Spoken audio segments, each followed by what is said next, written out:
Hello students, Bhagwati PG college BA part first year Hindi साहित्य की कक्षा में आपका स्वागत है। पिछली कक्षा में हमने पढ़ा था, पिछली वीडियो हमने पढ़ा था, हम सूरदास का अध्ययन कर रहे हैं और सूरदास के 2 पदों का अध्ययन हमने कर लिया है। आज हम उसके आगे का जो तीसरा पद है उसका अध्ययन कर रहे हैं। इस पद में कवि सूरदास जी भगवान श्री कृष्ण से अपनी मुक्ति की कामना करते हुए, अपने मोक्ष की कामना करते हुए, कृपा प्राप्त करने की चेष्टा करते हुए भगवान के सामने, भगवान के द्वार पर बैठे हुए हैं और इस पद में वो प्रार्थना कर रहे हैं कि हे ईश्वर, मैं बहुत पापी हूं, मैं इतना पापी हूं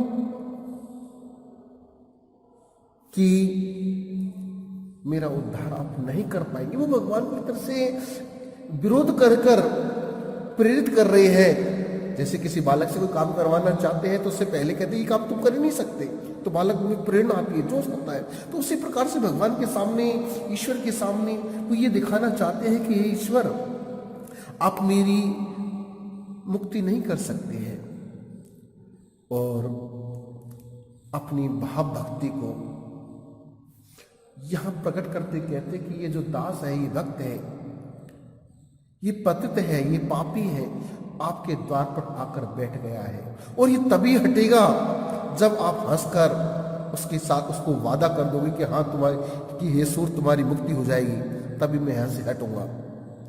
तो देखिए कि आज हो एक एक करे टरे हो के तुम ही के हम ही माधव, अपने भरोसे लरी हो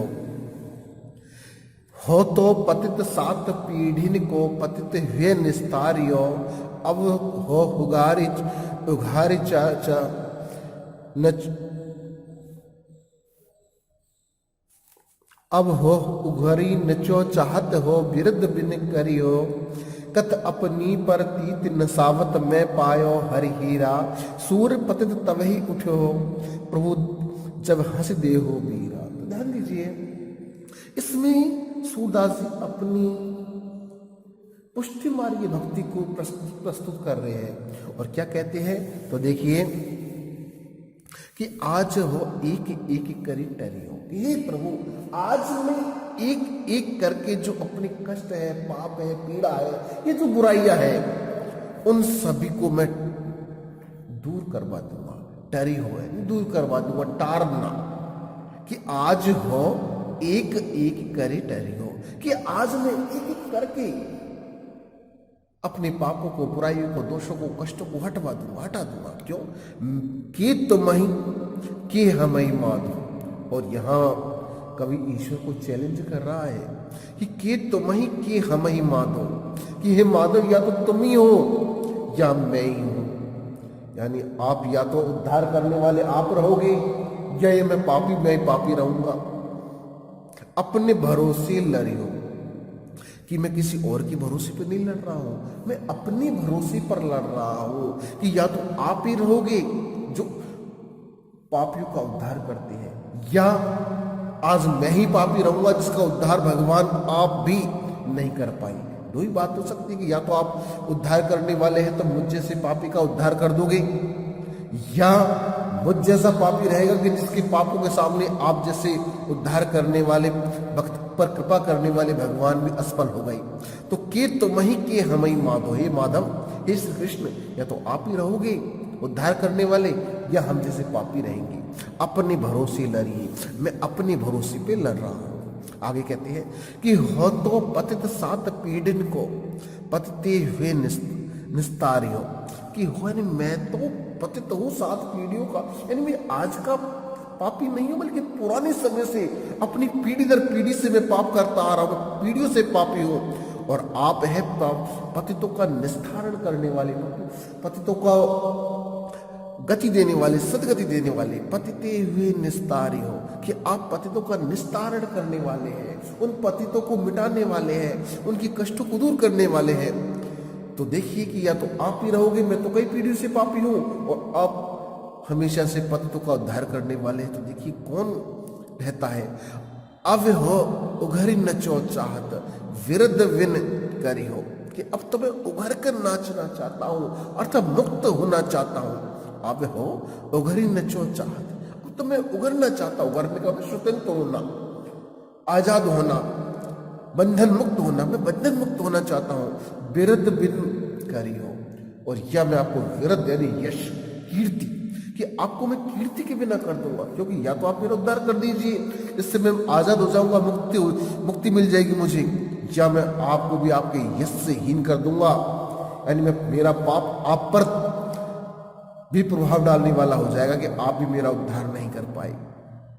और आगे सूरदास जी यहाँ अपनी मूल भाव को व्यक्त करते हैं, कहते हैं कि कत अपनी परतीत नसावत में पायो हरि हीरा।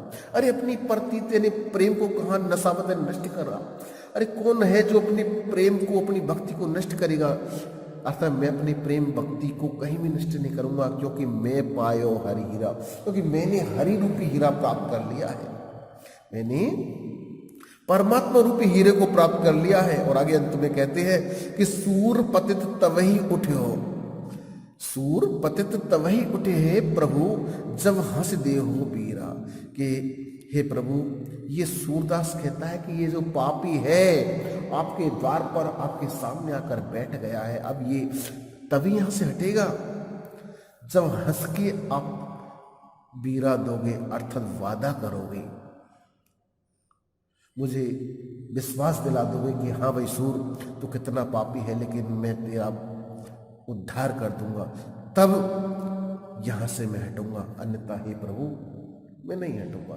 देखिए यहाँ पुष्टि मार्ग की भक्ति है, पुष्टि मार्ग की भक्ति के भाव सूरदास जी प्रकट कर रहे हैं और अपनी ईश्वर पर दृढ़ विश्वास कर रहे हैं। जैसे एक बालक होता है, अपने माँ बाप के सामने रोता है, रोता है, जिद करते हुए मिट्टी में लौट जाता है, धरती में लौटने लग जाता है, तो वो भाव है वहां उसका, उसको भरोसा है कि मैं अपने को कष्ट दूंगा तो मेरे कष्ट को मेरे माँ बाप सहन नहीं कर पाएंगे, स्वयं के कष्ट को वो सहन नहीं कर पाएंगे, और उसे उन्हें हार कर वो चीजें देने को तैयार हो जाएंगे जो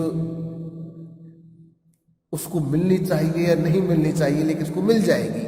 और वही भाव यहाँ भक्त सूरदास जी भगवान के सामने प्रस्तुत कर रहे हैं।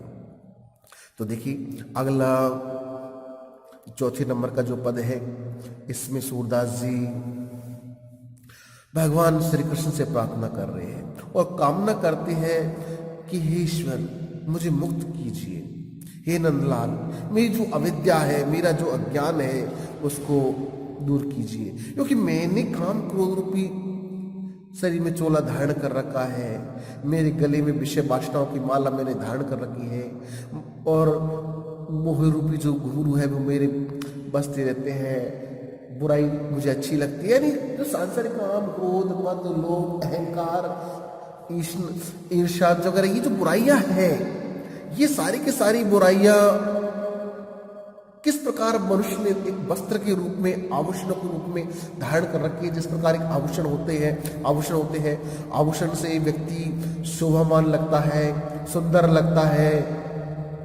लेकिन वो बुराइयां हमें नुकसान पहुंचाती है।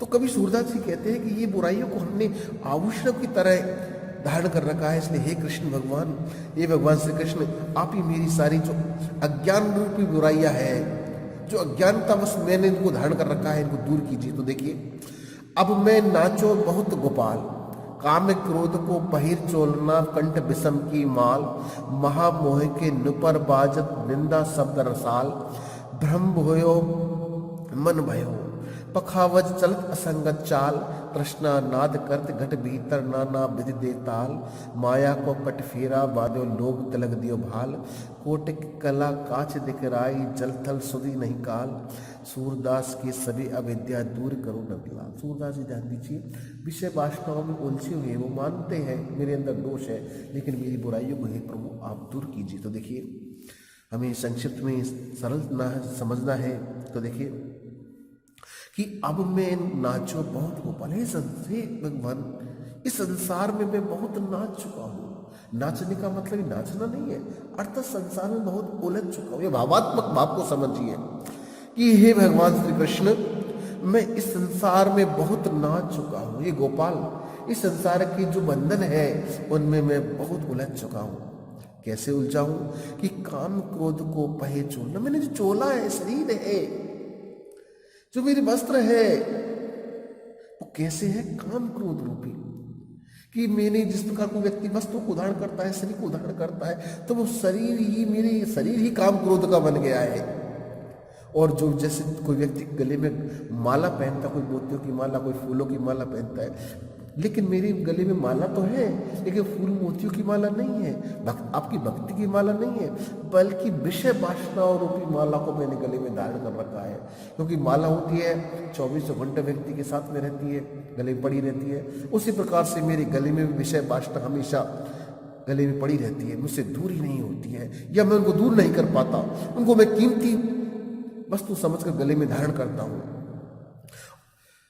महामोह के नुपुर बाजत, जो घुंघरू है, नुपुर का मतलब घुंघरू, जो मोह रूपी जो घुंघरू बजते हैं, वो ऐसा लगता है कि जो मोह है सभी चीज को अपनी मानना, ये नुपुर की तरह मुझे प्रिय लगती है। जैसे घुंघरू बजना बड़ा अच्छा लगता है, तो ऐसे माया मोह से संबंधित जो बुराइयां है, ये मुझे घुंघरू के समान अच्छी लगती है।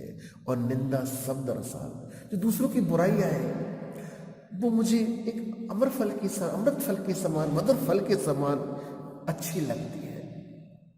जैसे कोई मीठा फल, जैसे आम को खाते हैं तो आम मीठा लगता है, ऐसे ही मुझे दूसरों की बुराइयां बड़ी प्यारी लगती है। भ्रम भोयो मन भयो, और मेरा मन हमेशा भ्रमित सा रहता है।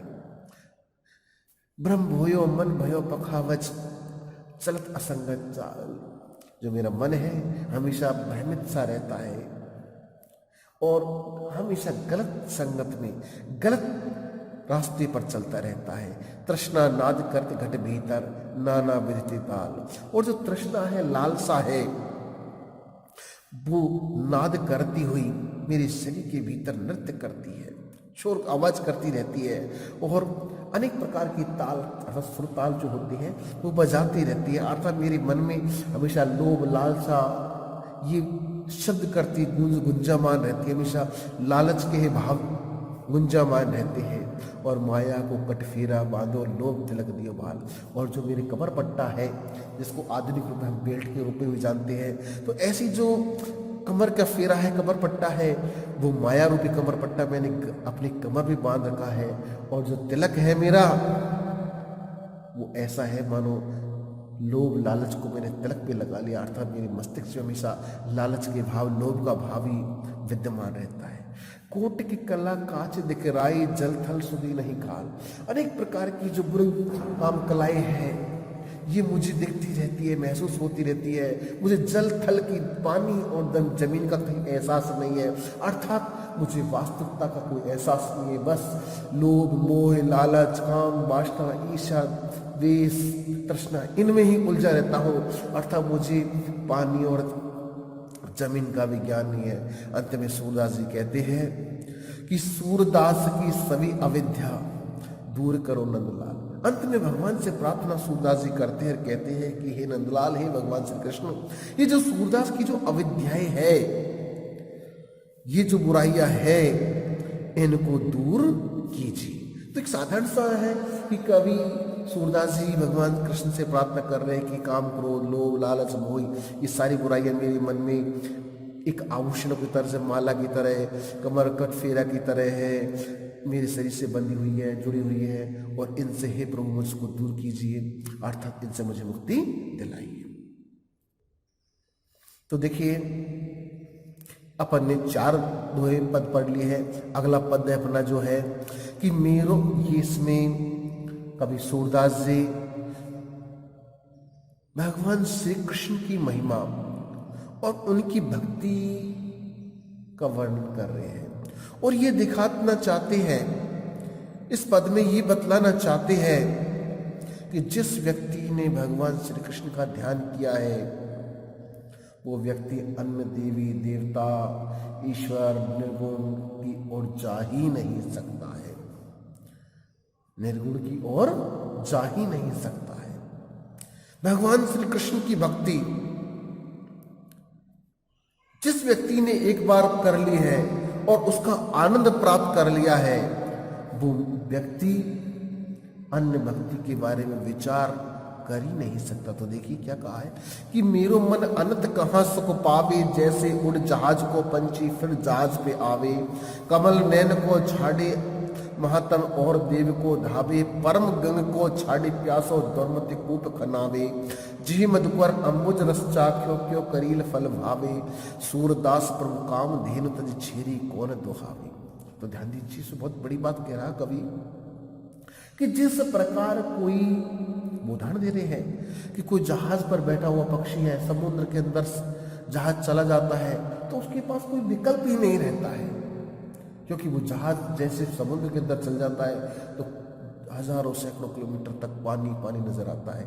तो पक्षी उड़ता है इधर उधर रास्ता स्थान तलाशने के लिए, लेकिन कोई स्थान नहीं मिलता और लौटकर उसी जहाज पर आकर बैठ जाता है।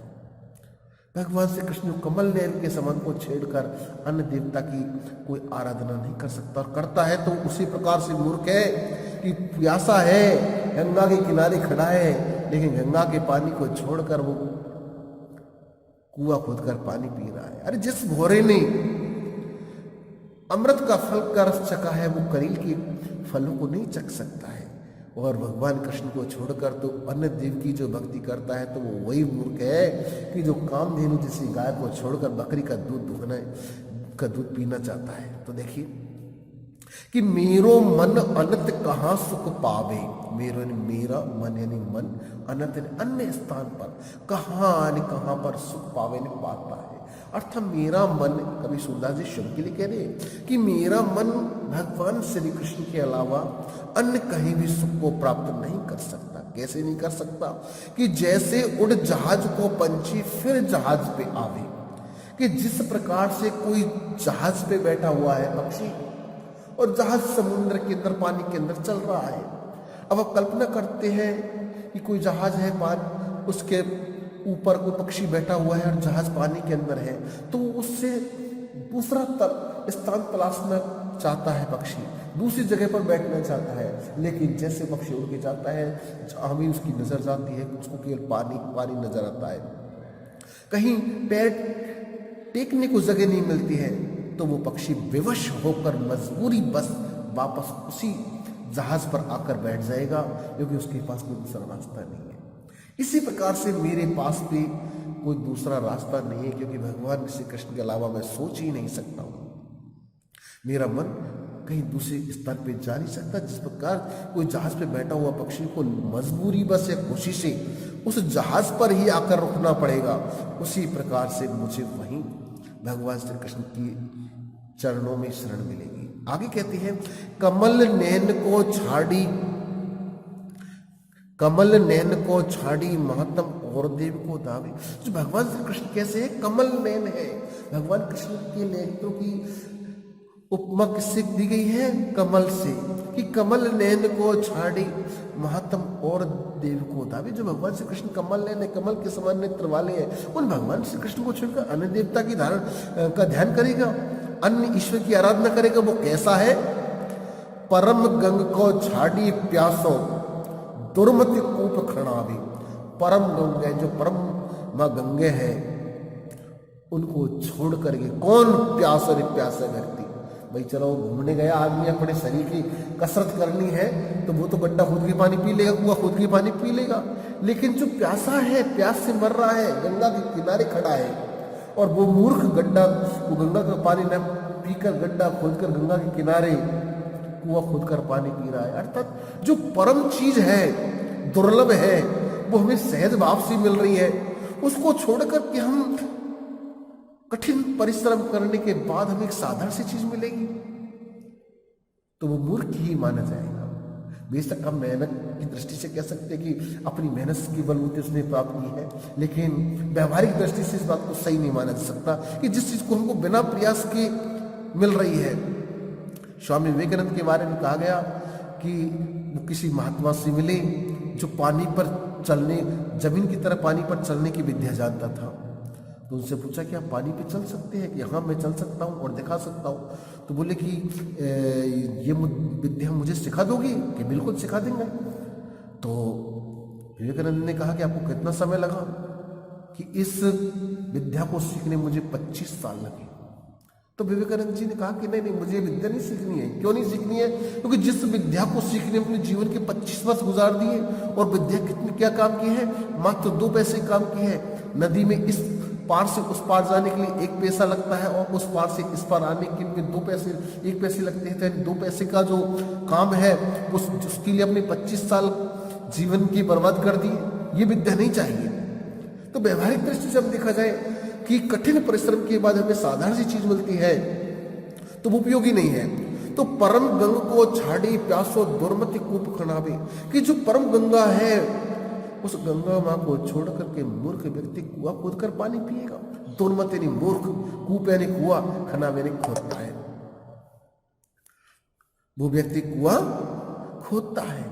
तो ऐसा मूर्ख नहीं होने कि कमल, भगवान श्री कृष्ण जो कमल नयन है उसको छोड़कर अन्य देवता की आराधना करना उसी प्रकार से मूर्खता है कि जो गंगा के छोड़कर के, गंगा के जल को छोड़कर के एक मूर्ख व्यक्ति कुआं खोद के पानी पीता है। आगे कहते हैं कि जी मधुकर अंबुज रस चाख्यो, जी यानी जिस, मधुकर यानी भ्रमर ने, अंबुज यानी अमृत, आम कुछ भी कह सकते, मीठा फल, मधुर फल का रस चखा है, क्यों करील फल वावे। अरे जिसने अमृत का फल चख लिया है, मीठे फल खा लिया है, वो करील उसको अच्छा नहीं सकता। अरे जिसको हमने अच्छी चीज प्राप्त कर ली है तो हम उससे हल्की बेकार चीज को प्राप्त नहीं कर सकते, उसमें खुश नहीं हो सकते। आगे कहते हैं सूरदास प्रभु काम धेनु तजी, छेरी कौन दुआवे। सूरदास जी कहते कि प्रभु भगवान श्री कृष्ण जैसे प्रभु को, प्रभु कामधेनु रूपी प्रभु को, यानी भगवान जो कृष्ण रूपी कामधेनु गाय है, तजी यानी छोड़ करके, छेर यानी बकरी, कौन दुहावे, बकरी का दूध कौन दुहाएगा। अर्थात जिस व्यक्ति को कामधेनु गाय मिल रही है, उस गाय को छोड़ करके वो व्यक्ति बकरी का दूध निकालेगा? अर्थात कभी नहीं। अर्थात इसी प्रकार से अंत में वो स्पष्ट करते हैं कि जिस व्यक्ति ने भगवान श्री कृष्ण को ध्याया है, उनका भजन किया है, उनकी आराधना की है, उनसे कृपा प्राप्त की है, वो व्यक्ति अन्य किसी की आराधना नहीं कर सकता। और इसीलिए कहते हैं कि मेरा मन आनंद कहाँ सुख पावे, कि मेरा मन अन्य किसी स्थान पर सुख की प्राप्ति नहीं कर सकता। तो देखिए आज के लिए इतना ही। अगले वीडियो में अपन आगे का अध्ययन करेंगे। धन्यवाद।